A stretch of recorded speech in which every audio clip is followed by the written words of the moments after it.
At the Raven Foundation, we have a very special guest with us. Rosalie Riegle is a former professor of English and Women's Studies at Saginaw State University in Michigan.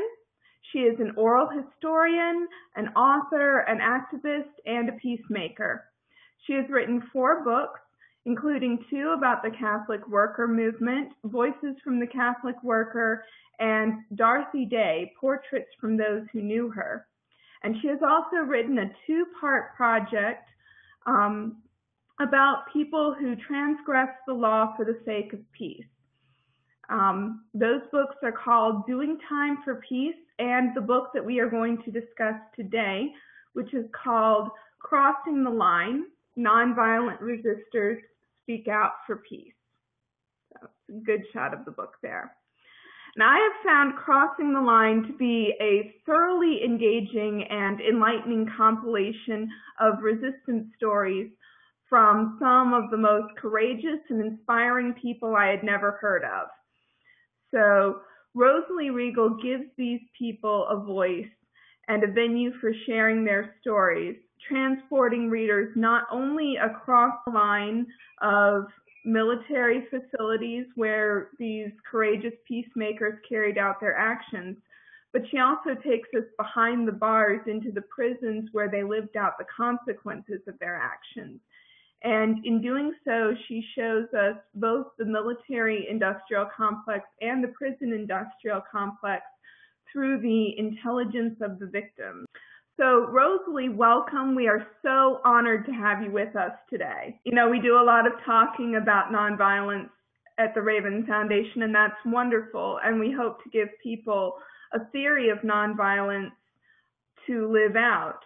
But it is so wonderful to read about the people who are living it out, and we are inspired by their courage and your courage. So thank you so much.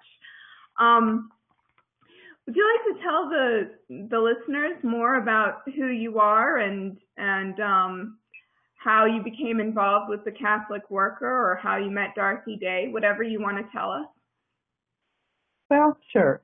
I started teaching part-time at Saginaw Valley State University in 1968. Students introduced me to the peace movement, and I very rapidly, actually, became involved in this movement. The Saginaw Valley Peace Watch, AFSC sent us a coordinator who was a conscientious objector. Anyway, we did a lot of work locally, and during that time, her last trip to Michigan, and I really think she kept us smooth during the Vietnam War. She kept us nonviolent. Those of us who were privileged to meet her, however briefly, read a lot about what she wrote and what she was doing, and her absolute commitment to nonviolence and to direct action, I think, really just influenced me tremendously in my political work. But I didn't make any changes in my life other than in the teaching. I lived and raised my children as a suburban mother, got my doctorate, helped my husband to become a judge, and didn't really change my life. I was called a Cadillac liberal, I hate to say. Then in the 90s, after I had already written my first book about the Catholic worker, I decided to start a Catholic worker house with 2 friends. And I think that's when the real changes in my life happened. I had been active politically in the 70s and 80s, but not really terribly involved in nonviolent direct action. But after I became a Catholic worker, I sort of in the group more or less and became much more involved. And I lived in that house until 2004 when I decided to move to Chicago area to be closer to my own grandchildren instead of taking care of other people's children in the Catholic worker. I understand, and it must have been easier to be involved in direct action from the Catholic worker community. For sure. Yeah. One of the subtitle of my first book actually is called Doing Time for Peace, Resistance, Family, and Community, because community is absolutely necessary for nonviolent resistance. Although we do know people who've done it alone, I have some wonderful stories in my latest project on doing it alone. But you really need community. And conversely, you also need time to do nonviolent. And people with young children often don't have the time unless they live in community. Yeah, I do not have the time or the courage right now to be arrested. But I want to talk about that a little bit later. We will air this on Martin Luther King Day because he is an inspiration for peace activists. I want to read a brief quote by him and get your thoughts on it about the importance of direct action. Dr. King says, "I knew that I could never again raise my voice against the violence of the oppressed in the ghetto without having first spoken clearly to the greatest purveyor of violence in the world today, my own government." So taking a stand for nonviolence for the sake of peace will often come into conflict with empire.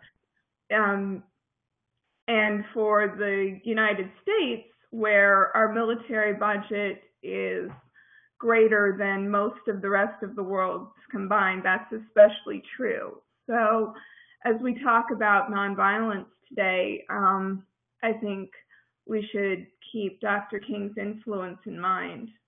He came out strongly against the Vietnam War exactly 1 year before he was assassinated. Jim Douglas has some very important things to say about that. Jim Douglas is a wonderful nonviolent activist that I was privileged to interview for my project, and I really hope people will read his work, both his early work, The Nonviolent Jesus, and his later work on our government's complicity in assassination.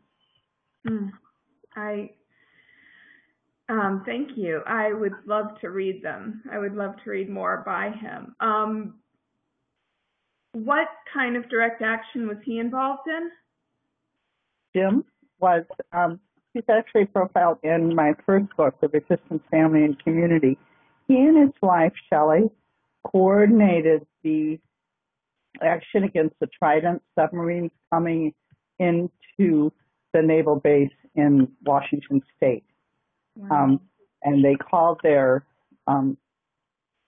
resistance site Ground Zero because they saw this was in the 80s, they saw that the nuclear submarines that are stationed there as being just the start of violence in the world. I think there are more nuclear submarines in that base and in the corresponding base down in Kings Bay, Georgia, than there are any other place in the world.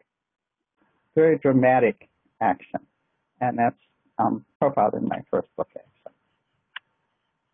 Which I definitely want to read now. Relating a little bit to the philosophy and the theology behind nonviolence, one of our Raven Foundation readers named Bill Watson asks, he says, "Certainly nonviolent resistance is better than violent resistance. I wonder, though, if it's really the same as the nonviolent resistance Jesus advocated." And he wrote, "Do not resist evil. Is it possible that even nonviolent resistance is still based on an us versus them structure of rivalry?" I thought this was a very interesting question for Girardians, but I wanted to get your take on this. I think that's something that nonviolent resistors grapple with all the time, because it is very easy to see an us versus them thing. But the nonviolent peace activists that I interviewed, most of them are faith-based. Most of them are quite careful not to demonize the people they're coming up against. At the same time, realizing that they have to create a tension-filled situation in order to get people to think about the differences and to make change. Martin Luther King would talk a lot about this, producing the tension that enabled change to occur, that allows the space to obviate the us versus them kind of thing. But when you're facing a plexiglass-clad police or getting tear gas or something, it's really hard to keep that speaking truth to power from becoming antagonistic. And that's why I think most of the people I work with spend a lot of time trying to diffuse the violence in their own lives. We're violent by nature. We have to work on that all the time. And to try to realize that the police people that are arresting you are not the enemy, that the enemy is something that you can't really touch. I think is something that they work on very hard.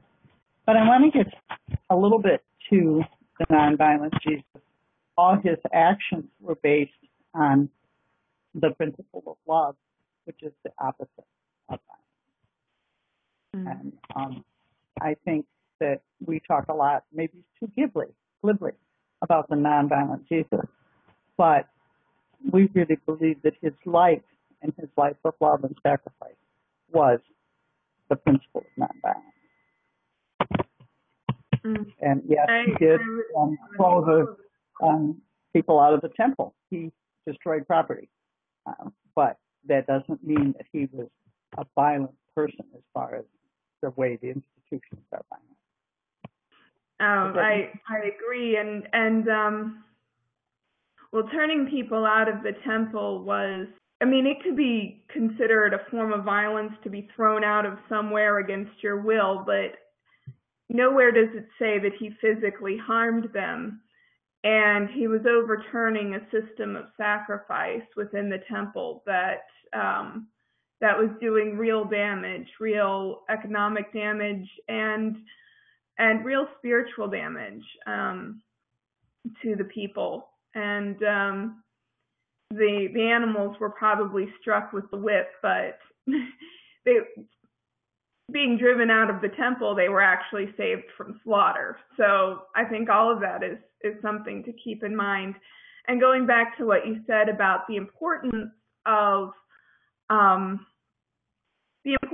practicing nonviolence in our own lives and becoming less violent so that we're less likely to react with violence in that sort of back up against the wall situation, I think is so important. And you're right, we are violent by nature, and I am struggling so hard to be less, I'm never physically violent, but less verbally violent with my children.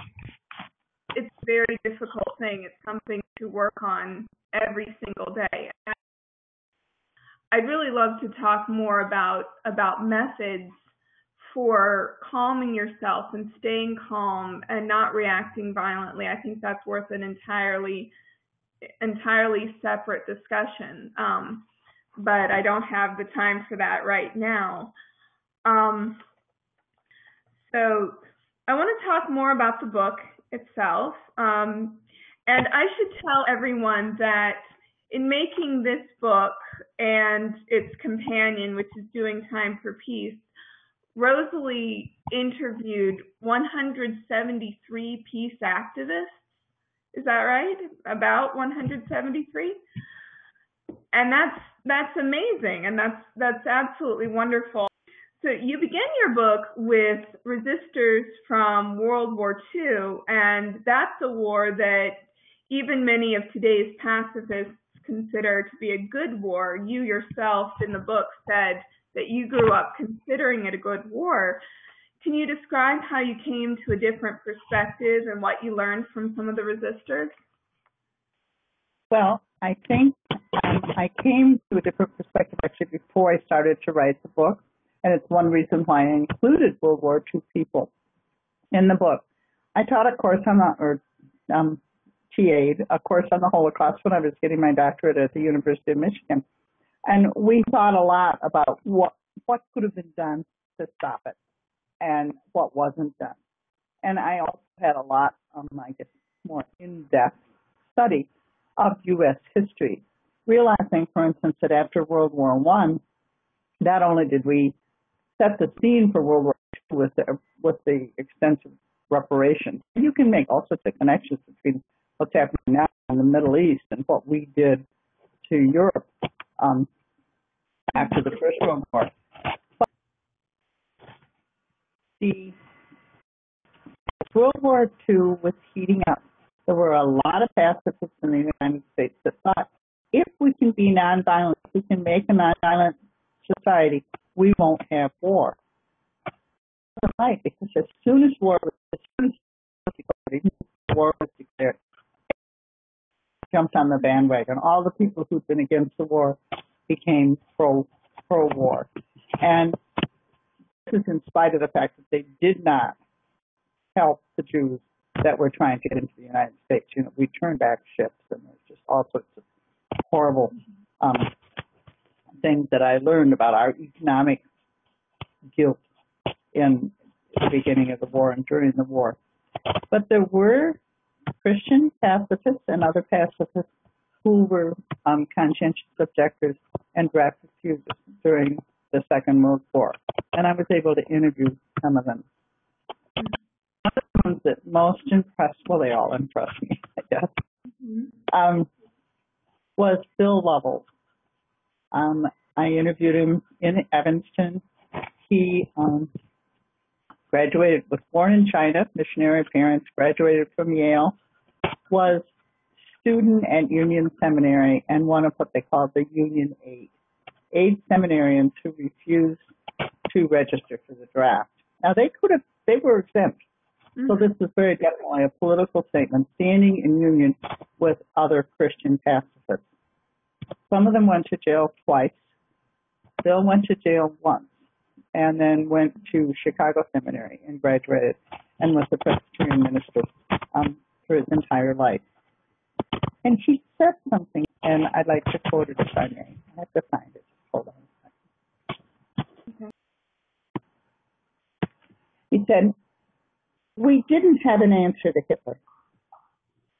Even though we disagreed with Hitler and with persecution of the Jews, we didn't have an answer to that crisis." And then he goes on to talk about the beginning of it.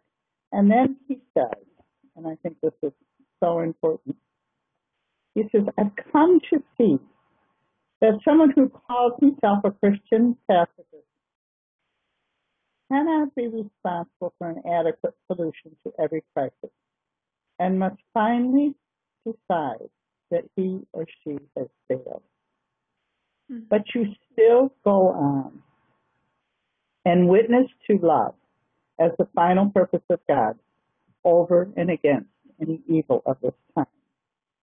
Love is the purpose of God in the final analysis. You fail in any particular moment, but you just keep on going." And then he says, and he was in his 80s when I interviewed him, he said, "If I'm up against the wall, I have to go to jail." Yeah. That was just one of the most clear statements of the pacifism that and commitment to nonviolence and to the God of love that most of the people I interviewed talked about. That you have to resist even if you don't win. That's hard, because we all want to win. Yeah, But I think that is such a statement. It is. It is, absolutely. And we've already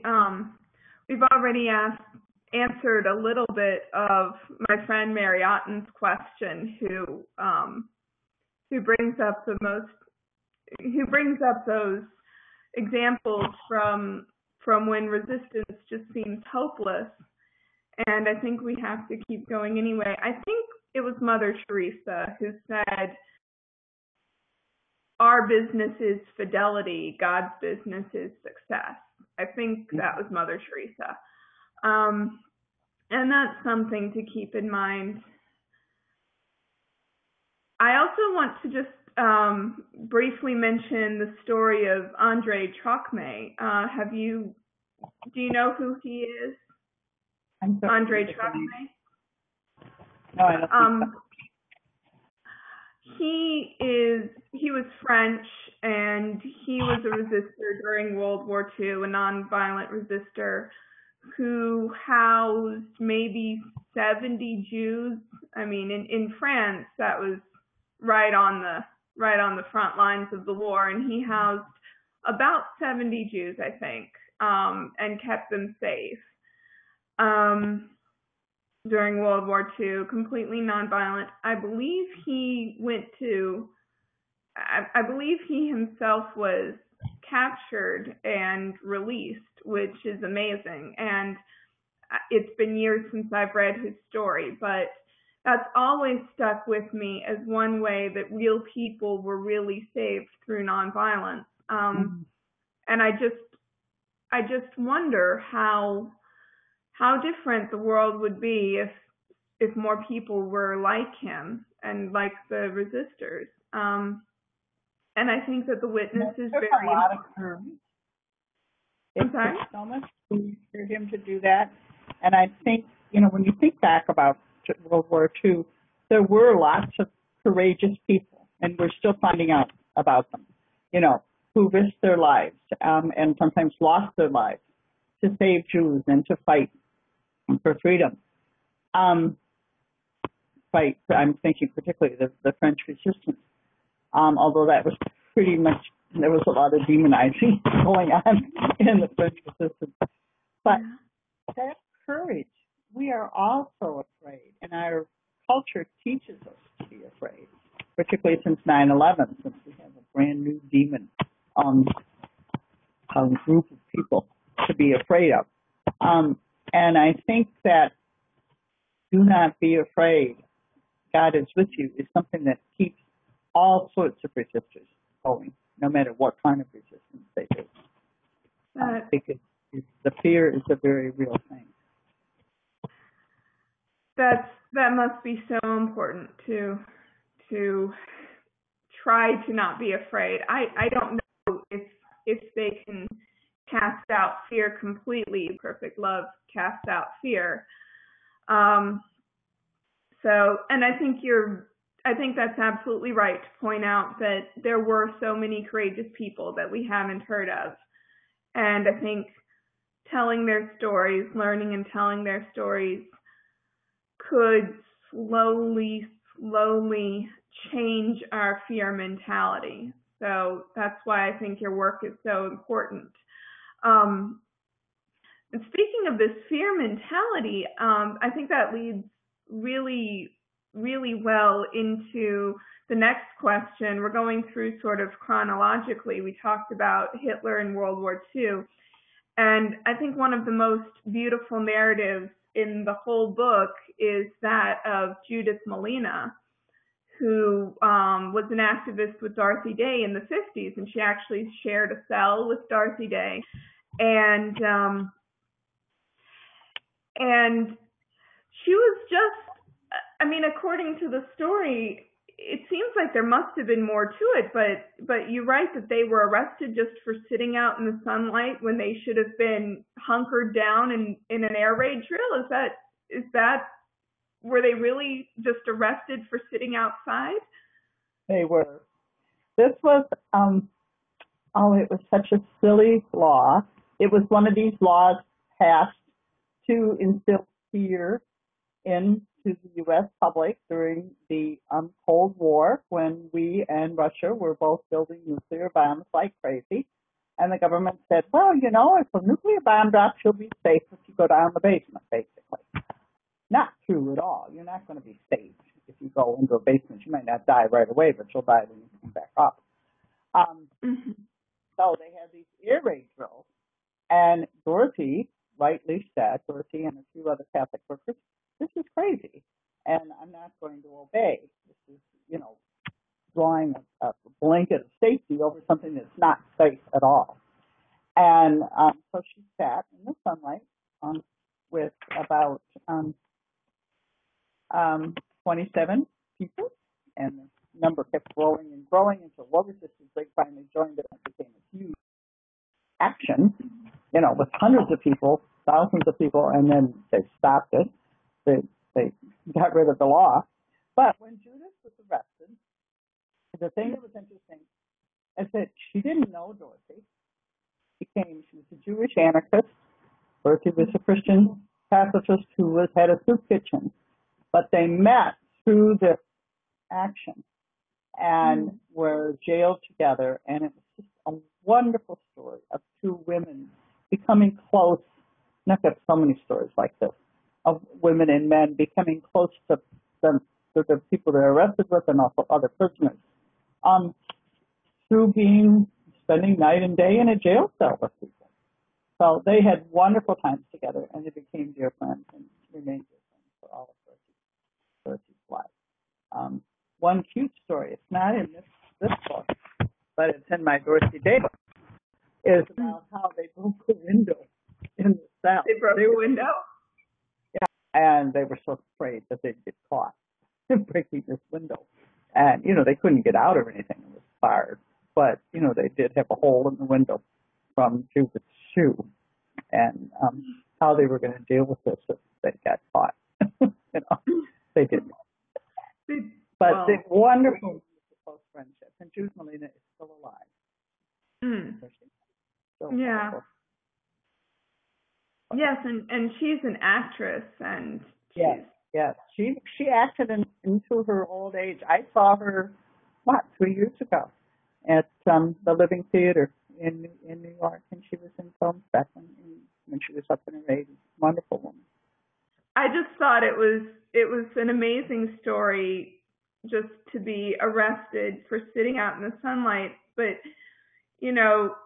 what they were doing was defying a climate of fear, and I think that today we've still got so many little things telling us to be afraid, and if we could just stop listening to Empire telling us to be afraid, maybe I think things could be so much different. Most of the people who are arrested today are just as simple. The last time I was arrested was at Creech Air Force Base, a drone base. We were just kneeling on the street, and we didn't leave when they told us to. The same thing in Dorothy, Yeah. We were obeying a trespass law. She was disobeying a law to take cover during this crazy Air Force drill. Most people are arrested for very simple, violent acts of civil disobedience. Yeah, I know, and that makes me a little bit afraid because I'm not quite ready to be arrested, but it seems like you could get arrested for so little. I mean, I could see myself going to one of these protests, and I mean, really, isn't the right to congregate and the right to the right to free speech in the Constitution? I think there are some instances where people are arrested illegally, aren't there? I mean, it's a real serious thing, and there are some people I think who risk arrest to demonstrate how much our free speech is compromised, particularly after 9/11. The School of the Americas Watch has very beautiful nonviolent protests every year, and I have to say that very few people, particularly nowadays, it wasn't so true in Vietnam days, but very few people today are arrested that don't plan on it. Really? You don't get arrested accidentally. Okay. The police, if they're obeying their own law, always ask you to cease doing what you're doing before they arrest you. If you're in a nonviolent protest, and so you don't get arrested accidentally, although sometimes it feels like you're going to, because this whole idea of free speech zones, that we can exercise our free speech in some zones but not others, is very prevalent in the States, and certainly very prevalent in Chicago, we're always having negotiations about where can we march, et cetera, et cetera. Mm-hmm. So a lot of places where free speech does not, a lot of geographical places where free speech does not operate, and one of them is any sort of military base. Right. I understand, but you can still get arrested for very simple actions.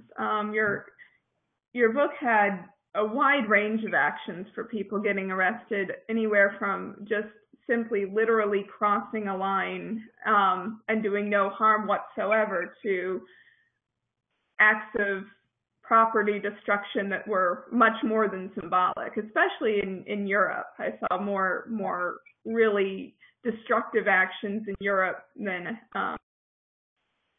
in your book. The women on the cover of this book, Leslie, threw computers into the lake. They're walking. What they're doing there, I think it's kind of a hard. I would not have chosen this as a picture on the book because it's hard to understand. They have crowbars. They're walking down to the lock in Scotland, and they went out to a barge that had computers that controlled the nuclear submarines there, and threw them all into the lake. I mean, hugely violent to property. No people were hurt at all. In fact, when they were finally arrested, I think they had somebody on the shore had to call the military police to tell them to come out. The military police gave them tea and were really nice to them. Very, very non-confrontational. These women were acquitted of this pretty destructive property damage. And because nuclear weapons had been declared illegal, and the Scottish judge and the Scottish government recognizes that law, that international law, which our country doesn't. So, I mean, that was behind a lot of the separation movement, nearly defeated this November.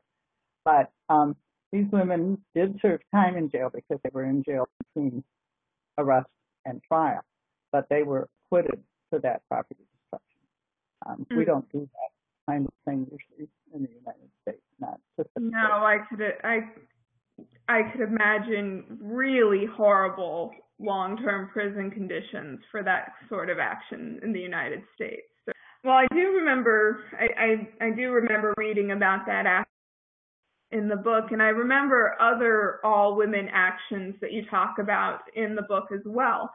I was struck by your interview with Maggie Geddes about the Women Against Daddy Warbucks action in the 60s. You can talk more about that action itself, but it was very disheartening to read that members of the peace movement were very much against women doing an action just as women. I guess they thought it broke the solidarity of the peace movement.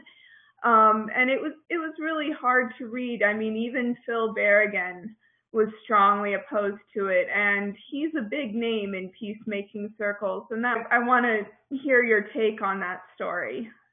Well, first of all, I did not know about the Women Against Daddy Warbucks. I became active because of these, what I call precursors to the Plowshares movement, these Vietnam actions which destroyed draft files. That's what galvanized our peace group to get started and become the Saginaw Valley Peace Watch and do counseling and everything. So I knew about the Baltimore 4, the Catonsville 9, the Milwaukee 14, but I had never heard about these women. And you know why? There was no trial. There was no prison. Why wasn't there a trial? Why wasn't there a prison? Because, and this just is the most amazing thing, the FBI kept looking for the men. You cannot imagine, Lindsay, how sexist our whole culture was. You know, the government, the FBI, the Army, the whole military thing, but also the peace movement. I mean, women would be laughed out in the big things. We didn't have so much trouble in Saginaw. In fact, the two women, me and another woman were the ones that actually signed put our names on the dotted line so we could have this peace group. But we didn't have so much trouble, except the press would always ask for men. They would never ask to talk to women. But Maggie Geddes and her friends, with a couple exceptions, got no support from the men in the peace movement. No support at all. And were derided and criticized. And they didn't get very much support from the feminists, because the feminists thought, well, you should be worrying about feminist stuff. And Maggie and her friends were saying, but this is feminism. It's feminism to be against killing babies, killing children, and went back to her whole thing. So it was amazing, though, that I didn't know about it because there was no trial. And there was no trial because they didn't get enough evidence on the women, because they spent all the time looking for men. Just FBI goofing up. So the women never went to prison. That is crazy. And there was beautiful front page coverage in the New York Times, but like everything else in '68, it was on and then off again. I mean, because there was so much going on, so it didn't really even get to Saginaw, Michigan. Right. Well, today I don't know what kind of peace activism makes the news either. I worry that that's just not the focus of the media at all, and that the mainstream media wants to build a narrative that focuses on making peace through war, which is so ridiculous and such an oxymoron. But I'm really sorry that the women did not get support from the peace movement or the feminist movement. Feminism is against a kind of violence, a belittling of women. And so that connection should have just been very obvious right away. When we do violence to anyone, including women, we're doing violence to everyone. Right. There's going to be a PBS special. I just worked with them a couple months ago on draft resistance during the Vietnam, and they went to a lot of trouble and were finally able to, through me, to find Maggie and interview her. So there's going to be a segment on women, I hope, anyway, I think it will be on women against Daddy Warbucks in this PBS special. So look for it. This is the next year. I'll look for it. Let me know when it's on, and I will. I'll let the rest of our Raven family know too, through the magic of the internet. So now you've brought up the term plowshares a couple of times, and I'm not sure if everyone really knows what that is. As I said, the Vietnam actions of burning draft piles and pouring blood on draft piles. That was the two main. Shredding draft piles. The women shredded the draft piles, which was, again, even more nonviolent than the blood of fire. They were precursors to what became known as the plowshares movement. Phil Berrigan and his wife, Liz McAllister, were very involved in these Vietnam actions, spent time in jail, very much front line of what we call the Catholic left, or the ultra. After the Vietnam War ended, they realized that with the Pentagon and the Cold War still absolutely front and center, that they needed to resist the nuclear weapons that were at the bottom of it all, the taproot, they call it. Mm-hmm. So the plowshares movement was born. It comes from the Isaiah, and they shall beat their swords into plowshares. Quote Isaiah and Micah. And the idea behind it is the same as the idea behind the burning draft piles, although most plowshares actions in the United States anyway are much more symbolic. Okay. Father Dan Berrigan, in his trial for burning draft piles in Baltimore, said, "Excuse me for burning paper instead of children." They burned the draft piles with homemade napalm, similar to the napalm that was burning that was in Vietnam. Plowshares people feel, with Dan, that some property is improper, shouldn't exist. One of those improper properties are draft files. Another one are nuclear weapons, which can destroy the world umpteen times over. Now, nuclear weapons, they can't get to them, thank goodness. Although they can get surprisingly close, which is kind of amazing. And so most of the time when they do a plowshares action against a nuclear weapon, they do it just to expose it, to call attention, to mark it with the blood that is shed when a nuclear bomb is dropped. And this is all very connected to Hiroshima and Nagasaki. I think almost 150 actions have occurred, and you're right, Leslie. They don't get much publicity. I said in one of the books, the hammering continues, but nobody listens. Yeah, it definitely does not get a lot of media attention. Has it been scarier for plowshares resistors since 9/11? Has it been more difficult? It is, and there's really only, I think there have been about 3 since 9/11. There was a very important one in 2010 that did get some media attention. It was took place at the Oak Ridge Nuclear Weapons Complex. This is the plant where it all started, where they make the enriched uranium to this day. And 3 plowshares activists, Sister Megan Rice, who was 80, she's now 84, I think. She was over 80 when she went in. Greg Bircher Obed, who I've interviewed, and he's in my first book, and Mike Wally, were able to get all the way into the inner sanctum of Oak Ridge. They didn't think they could. They were walking through the woods for hours, and all these fences were inoperable, and they got all the way in. And thank goodness the guard had been a guard at the Rocky Flats nuclear plant, and he knew peace activists.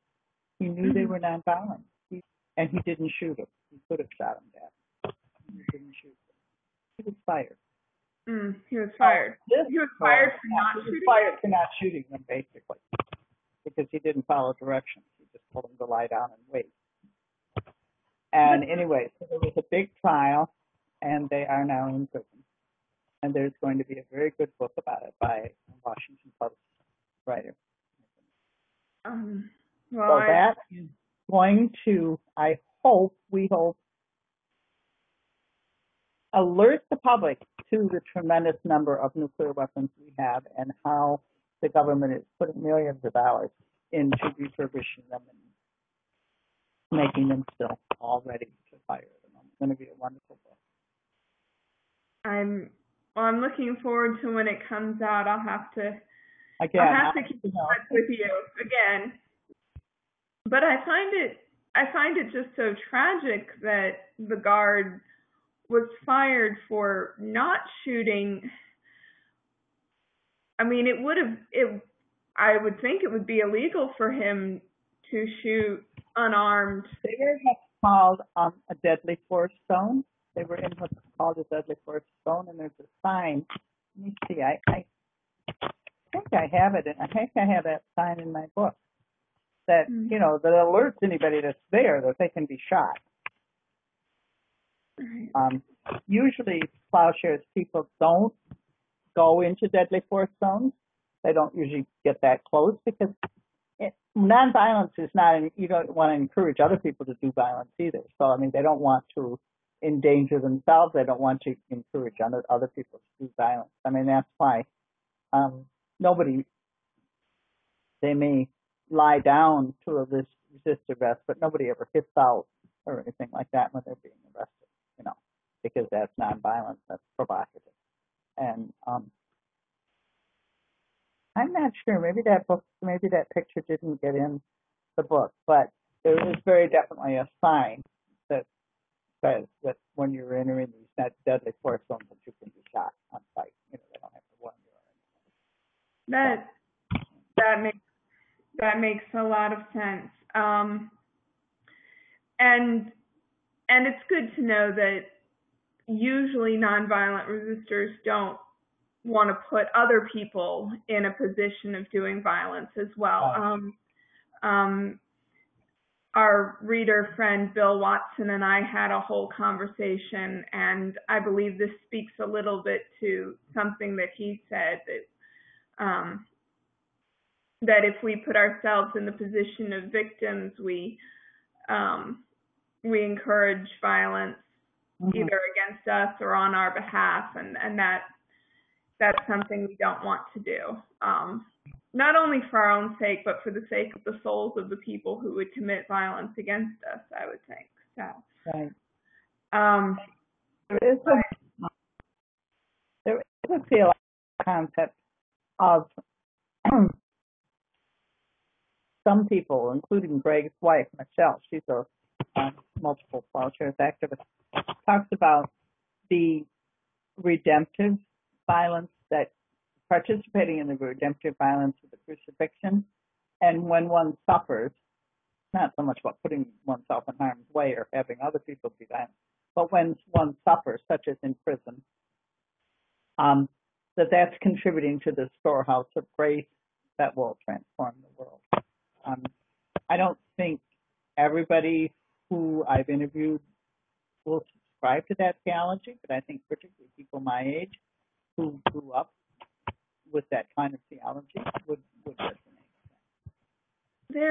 There is something redemptive about taking suffering on yourself, rather than inflicting it on others. As it is Martin Luther King Day, as we air this, I encourage people to read this book, and he definitely has something to say about redemptive suffering as well. The people in your book certainly, many of them found solidarity with the people who were suffering behind bars in prison, and their nonviolent resistance, consequences of that nonviolent resistance were sharing with the suffering of people who went to jail against their will, people who go to jail, who risk jail, who willingly risk jail, shared prison time with those who went against their will. And some of the stories in the book are just really beautiful. There are some really redemptive stories about peacemakers who carry their nonviolent philosophies to them in prison and are able to heal some of the people behind the bars that way. And I found some of those stories just to be wonderful. There's a whole chapter called Behind the Bars in this book that's worth reading. I learned that it's doable. I think so many people are, and rightly so, afraid of prison, particularly if you're black and a man. You should be very afraid of prison. Most of the people that I interviewed did not have the kind of experience in prison that people who didn't go there by choice have. And one of the reasons is that the guards and the prisoners know that, there's a tremendous sort of sense of empowerment when you choose to go to prison. So you come in with a lot more stability inside yourself, and that makes you much more able to survive, giving up absolutely all your freedom. I think that's the most important thing, the most important difference between prisoners of conscience and other prisoners. And it also enables you to be strong enough to relate to them and to share their stories. And particularly women, but men too, to really become close. That makes sense. I don't know, just having the strength inside of you to willingly risk going to jail and carrying that strength with you. It's a disconnect from most of the other prisoners, and yet it allows you to make a human connection with them at the same time. That really makes a lot of sense. There's some kind of funny stories. Frank Cordero was a priest the last time he was in prison, and he just got tired of listening to people all the time. And so he finally tried to shut himself off. And this young kid came in and said, Father, that's what you're supposed to be doing. You know, you're supposed to listen to people. That's what you are. And anyway, sort of called him to task for it. And he realized that he was being selfish by not being open. You know, kind of a confession of his just wanting to be alone when he was. That makes a lot of sense, and that kid was right, but at the same time, I feel for the guy who can't get a break even in prison. And some people in the book talked about prison as a break from their life of activism and responsibilities in the real world, and but that poor priest just didn't get any break. Compassion fatigue, I think they call it. Yeah. I think that's a very real thing. I mean, Jesus goes off by himself to pray all the time in the Gospels, and I don't really think it's because he was tired of being compassionate, but dealing with other people can be very hard. Kathy Kelly would get up early to spend some time alone, but you know there are ways to be alone without shutting yourself off. Sure. Kathy Kelly is one of our contributing authors at Raven Foundation, and she herself is going to prison again soon. Next Friday. Next Friday. Yeah. So we want to support her and everyone else who takes direct action and must suffer consequences. Our founder, the founder of the Raven Foundation, Suzanne Ross, actually asked what those of us who are not yet ready to face prison can do for people like Kathy who take those risks. What are some things we can do? Well, there's a lot you can do, and I also want to talk about how you can get ready to take risks. But let's first start, because the two are related. First of all, nobody goes to prison alone. They may go alone. In fact, that they go in alone and they're sort of with themselves and their psyche when they're in there. But if you're taking an action, nonviolent direct action, you almost all the time have a faith community or a support community with you, and that support community is tremendously important. Not only to get the word out, sometimes to do really practical things like calling parents and family. Raising money for the defense, although many peace activists defend themselves, but they often have a volunteer or sometimes a pro bono lawyer to help them with defense questions. Judges do not like people defend themselves, but that's one thing we still have the right to do in our country. And many activists do that. They need to have support to do press releases, to get the word out. I mean, the Raven Foundation, by having Kathy Kelly as a contributing editor, is supporting Kathy in her nonviolent direct action and all the people at Voices for Creative Nonviolence. And then after people are in prison, there's a lot you can do, and there's a lot of stories of people who visit folks in prison, getting prison letters to people, raising money for the commissary, because commissaries are just all prisoners have to buy everything that they buy from the commissary, and also to support the families and the communities of those that are left when the sister goes to prison. Does Kathy Kelly yet know? I think you were trying to say this. Does she yet know where she will be in prison? No, she won't know until Friday. She'll know on Friday. Is there an organization that keeps track of where peace activists go to prison so that we can write them letters? Right. It's the Nuclear Resistor. The Nuclear Resistor. Mm-hmm. And so, they have a website.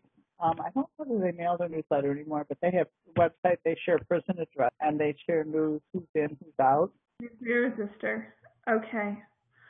Okay, that's very good to know because that is something that we could all do just to show Mhm. our Mhm. support. And And just writing, there's all sorts of other prisoners you can write to. I mean, it's a wonderful thing for homebound people to do because absolutely, all prisoners like mail, and that's one of the sad things is that the peace prisoners usually get so much mail, and so they're always trying to get other people to write to their cellmates and everything, so that other people will get mail too. that's So, that's definitely very important to remember because um, I don't know. I mean, we talk all about forgiveness and redemption, and for people in jail, it's like we've given up on them, and that breaks my heart. So I think that's true. Um, and there are lots of, in fact, a lot of peace prisoners end up working for prison rights things and in different, abolition of the death penalty and educational programs in prison. The Open Door Community, a Presbyterian Catholic worker, we call it, in Atlanta, does so much work visiting prisoners and just getting the plight of prisoners out in the open. Getting people to write to them, so they're not forgotten. I think that's very important, and that's something that we can do to support everybody, to support the peace activists and those who go to prison against their will. And I don't know, one of the most heartbreaking scenes in the book was I wish I had bookmarked it, but one of the activists just sort of accidentally got to know why a young man was imprisoned, and they were watching television together, and a name came up on the television, and it was a common name, so and it would make this young man cry, and finally the activist asked why he was crying, and he said that was the name of the person he had killed. And that just broke my heart, because here you see a man showing real remorse, but he'll probably be in prison for the rest of his life. Yeah, yeah, yeah. And That was such a very touching scene. And there's all sorts of prison rules. And one of the wonderful things that happens to white middle class folks in prison is that they're finally not on the controlling end. So it's very good for your humility to be on the receiving end from people that society regards as very much on a lower status, the lowest of the lowest. It's scary, though, to think of giving up some kind of privilege that we have to humble ourselves. We had a discussion about nonviolent direct action, and one of the things, one that broke into small groups and everything, what would you have trouble giving up? What sort of came out in these discussions is, sure, they're afraid of getting arrested, sure, they're afraid of prison, but basically they don't want to give up their life. They like their cell phones, they like their friends, they like living in community, they like doing good work, they like their tablets and their Facebook and all of this stuff. And it really, I think a lot of people say, oh, I couldn't go to prison. A lot of it is that we don't want to give up our stuff. I can understand not that. Not only our life, but it's our stuff. Right. Absolutely. I mean, yeah. Of course, a lot of people just can't go to prison. You're nursing a baby, pretty hard. Yeah.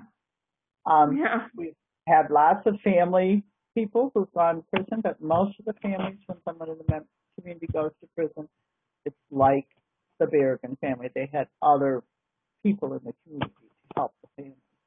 And there's wonderful stories about how people do step up and help the families of these prisoners. Yeah, and I'm sure that many of those stories are in your companion book, Doing Time, right? Yeah. I I'm definitely very interested in reading that now that I've read Crossing the Line. Yeah, it would be very hard to give up just so much that we take for granted, as well as things that we don't take for granted. Some people say, "Oh, I can't be arrested; it's going to ruin my career." Got some stories about people that were successfully able to fight that, and yet I think, like, if you have a license to practice psychology, say, it helps to check before you do anything. But I'm sure that the fear of losing a career or the difficulty of relationships, I'm sure that's a very, very real fear.